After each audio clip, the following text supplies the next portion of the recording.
If life starts approximately 1 billion years ago, we will have to wait 400,000 years to see the aberration of the first nerve cells. This is where life as we know it begins. Brains in formation of only a few milligrams.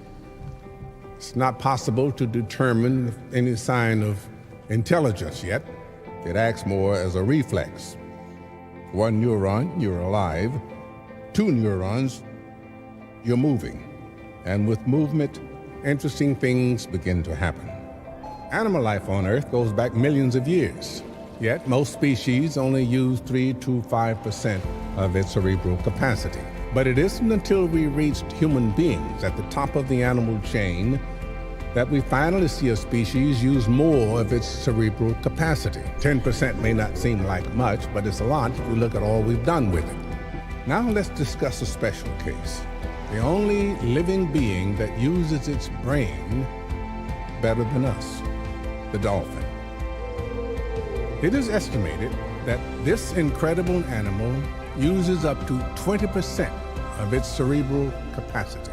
In particular, this allows it to have an echolocation system that is more efficient than any sonar invented by mankind. But the dolphin did not invent the sonar, it developed it naturally. And this is the crucial part of our philosophical reflection we have today.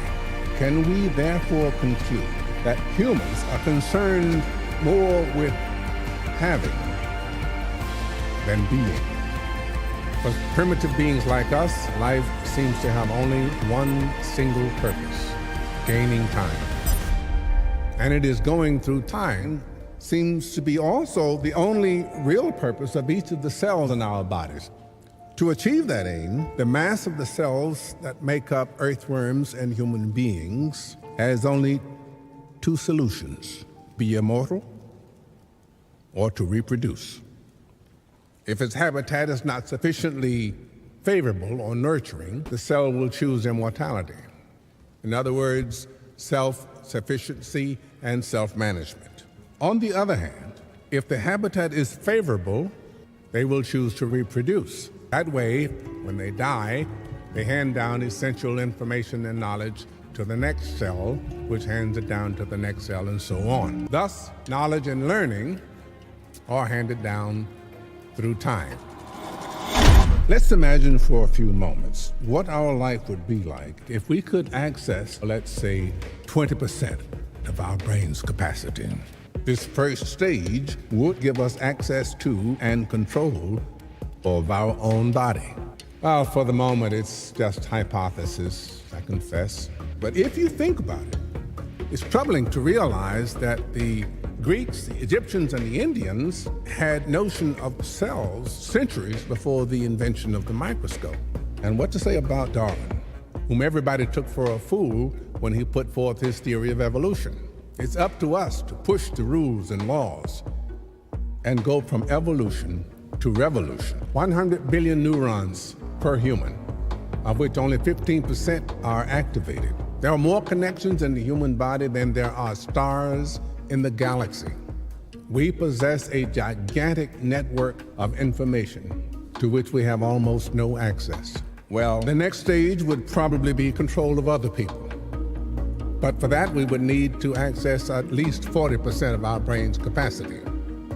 After control of ourselves and others, comes control of matter. But now we're entering into the realm of science fiction, and we don't know any more than the dog who watches the moon. By the time I was in the 11th grade, my focus had shifted from me being an actor to what I was going to be doing in life. I wanted to be in the military. I wanted to be a fighter pilot. I wanted to fly airplanes. So that was my focus from about the 11th grade until I got into the Air Force. But when I got in and started to live that life, it occurred to me that I had been functioning from my romance with movies. You know, you've seen all these war movies, and so you're thinking reality when it's all make-believe. you're really expecting a camera to be mounted somewhere on this thing. You're not expecting to be actually killing people. So get out of here and go on and be an actor. So that was it. It was just like one of those moments in your life when you have to change roads. You always make the choice in the road you take, but the road always splits, it always forks, and sometimes it might fork 3 or 4 different directions. When you have made your choice, it is Providence that is your guide. Good, bad, or indifferent. Your fate lies in that. And as Providence will guide you, I walked off the post in San Bernardino, out of the Air Force, free and clear, and I was only San Bernardino from LA. So it was a short bus ride to where I belonged, or thought I belonged at the time. I don't think wealth and genetics have anything to do with each other, actually. If you're born in the US, it really doesn't matter the condition of your birth. What matters is what you inherit from your nurturing, from your environment, whether or not you're going, I'm just from the standpoint of being born with little. You can always get out of that. If, say you're born as one of the untouchables in India, there you are. And if you're born into the super rich, there you are. Here, you can be born to the super rich, but 3 or 4 generations down the line, it's gone. We still here don't abandon the idea that it isn't finite. Now, I was born in Memphis, Tennessee. I had a long haul from where I came from to here, but here we are. So the pudding is in the eating, and here we sit at the dining table. Well, everybody can. Everybody doesn't. Courage is key to life itself. There are a lot of people who are born in situations that I'll never get out of this, so they won't. I say to people who say, well, I would like to have done so and so and so. So, well, you could have done it.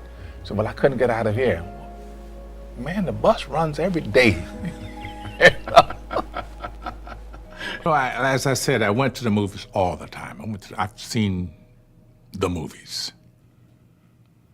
And at some point, it struck me rather dramatically how much I wasn't in the movies. Not the way I needed to be in the movies. And if you look at a lot of the disaster movies in that period, the only people left on the planet were white. So now my thing is, if I get in the movies, I want to make sure that I speak about that. That if I'm able to do it, I want to talk about it. So there was a period there in the early 80s when I didn't get any work because I would ask these questions. I auditioned, or I don't think I even got to audition. I interviewed for the movie The Thing, the remake. So I read the script, and I go back for the audition, and the producer or the director, one of those, said, "Did you read the script?" I said, "Yes." "What did you think?" I said, "Well, we've got 11 people at the South Pole, 8 of them scientists. And then you have a cook, a mechanic, and something else. They're all black. None of the scientists are. What do you think I think?" Needless to say, I didn't get that job.